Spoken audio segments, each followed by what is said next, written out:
নমস্কাৰ, মই মালা বৰুৱা।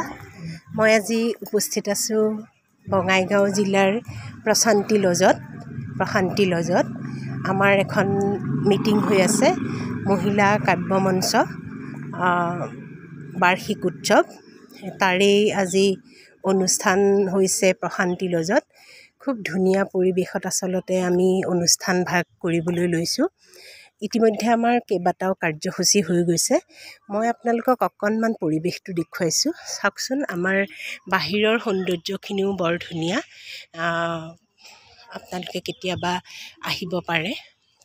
এয়া প্ৰশান্তি লজ। খুব ধুনীয়াকৈ তেওঁলোকে আয়োজন কৰিছে। মানে আগৰ পৰাই তেখেতসকলে বহুত অনুষ্ঠান ইয়াত হয়। আজি আমি মহিলা কাব্য মঞ্চৰ বাৰ্ষিক অধিৱেশনখন ইয়াতে সম্পন্ন কৰিছোঁ। এইটো মই বাহিৰৰ পৰিৱেশ দেখুৱাইছোঁ। এতিয়া মই ভিতৰলৈ গৈ আছোঁ।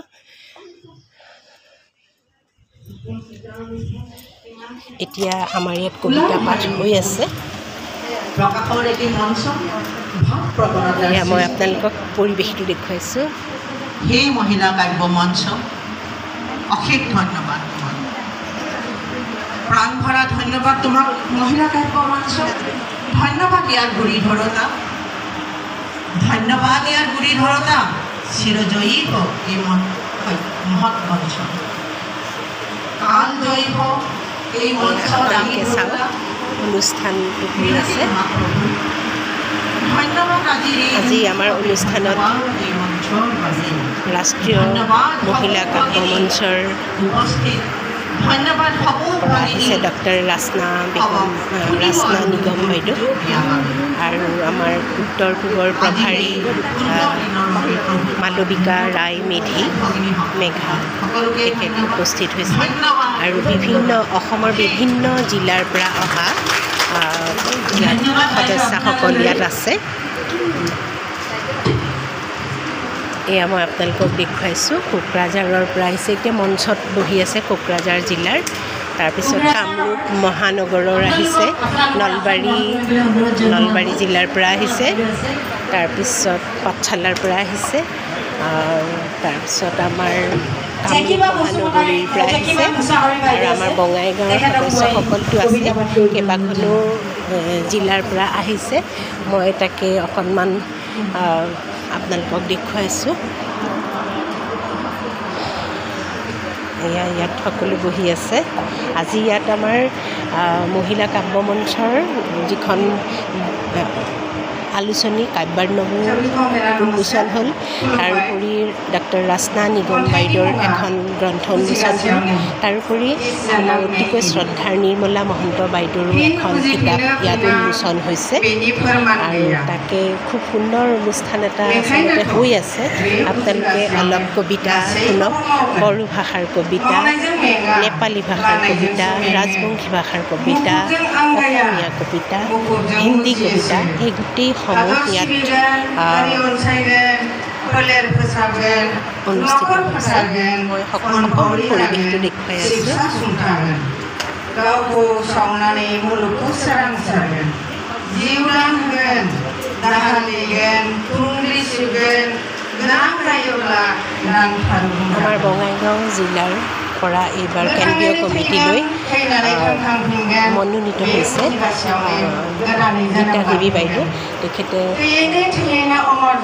উপাধ্যক্ষা পদত অধিষ্ঠিত হৈছে। মই বাইদেউক একেষাৰ ক'বলৈ কৈছোঁ মহিলা কাব্য মঞ্চৰ বিষয়ে। বাইদেউ অকণমান কওক মহিলা কাব্য মঞ্চৰ বিষয়ে। बेखायनो बे उदासियावनो गासैखौबो मावगोन, गासैखौबो मावलांगोन। एसेनोसै गोजोन्थों। উদ্যোগত কৰা হৈছে, বঙাইগাঁও ভাষাৰ উদ্যোগত কৰা হৈছে। মই ইতিমধ্যে অধ্যক্ষ আছিলোঁ যদিও অধ্যক্ষ হিচাপে মই আয়োজন কৰিছোঁ, কিন্তু আয়োজন কৰাৰ পিছত মই উপাধ্যক্ষ হিচাপে মোক নিযুক্ত কৰা হৈছে। কিন্তু এতিয়া বৰ্তমান অসম শাখাৰ উপাধ্যক্ষ হিচাপে কাম কৰি আছোঁ আৰু আজি বঙাইগাঁও যিখিনি মহিলা কাব্য মঞ্চৰ অসম শাখাৰ ৰাজ্যিক যিটো বাৰ্ষিক মহোৎসৱ অধিৱেশন সেই অধিৱেশন ইয়াতে আয়োজন কৰিছোঁ আৰু ইয়াত উপস্থিত আছে আন্তৰ্জাতিক শাখাৰ উপাধ্যক্ষ ৰচনা নিগম মেডাম আৰু আন্তৰ্জাতিক আপোনালোকে তেখেতৰ হোৱাটছআপ নম্বৰলৈকে আপোনালোকৰ কবিতা ভাষাৰ প্ৰভাৰী মহিলা কাব্য মঞ্চৰ এইখন ৰাষ্ট্ৰীয় অসম ৰাজ্যিক অধ্যক্ষ আকৌ এবাৰ মনত পেলাই দিছোঁ যাতে সময়ৰ প্ৰতি লক্ষ্য ৰাখে সকলোৱে অসমৰ বিভিন্ন শাখাৰ প্ৰতিনিধিসকল আছে গতিকে আজি যোগদান কৰিছে প্ৰায় 5টা শাখাত অনুবাদ কবিতা হ'লে প্ৰথমে অকণমান বঙাইগাঁওতো আছে মূল ভাৱটো কৈ দিলেই হ'ল বৰপেটা আৰু নলবাৰী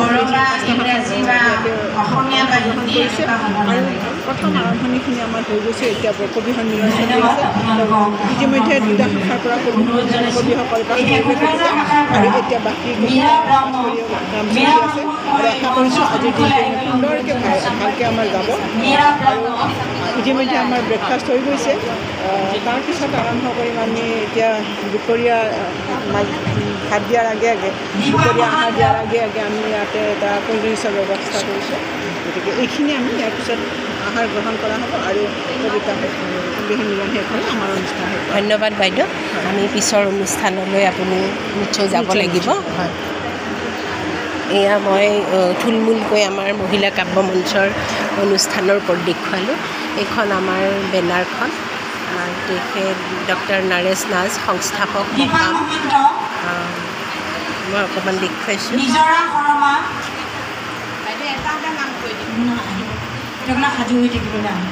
তেখেত সংস্থাপক তেখেতৰ যুগতেই আমি আজি ইমান এখন ডাঙৰ মঞ্চ পাইছোঁ মই বৰ্তমান বঙাইগাঁও জিলাৰ অধ্যক্ষ পদত আজিৰ পৰা নিয়োজিত হৈছোঁ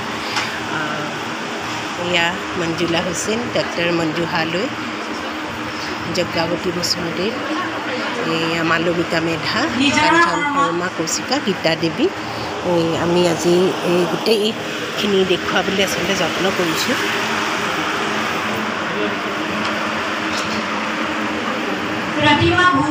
ধন্যবাদ।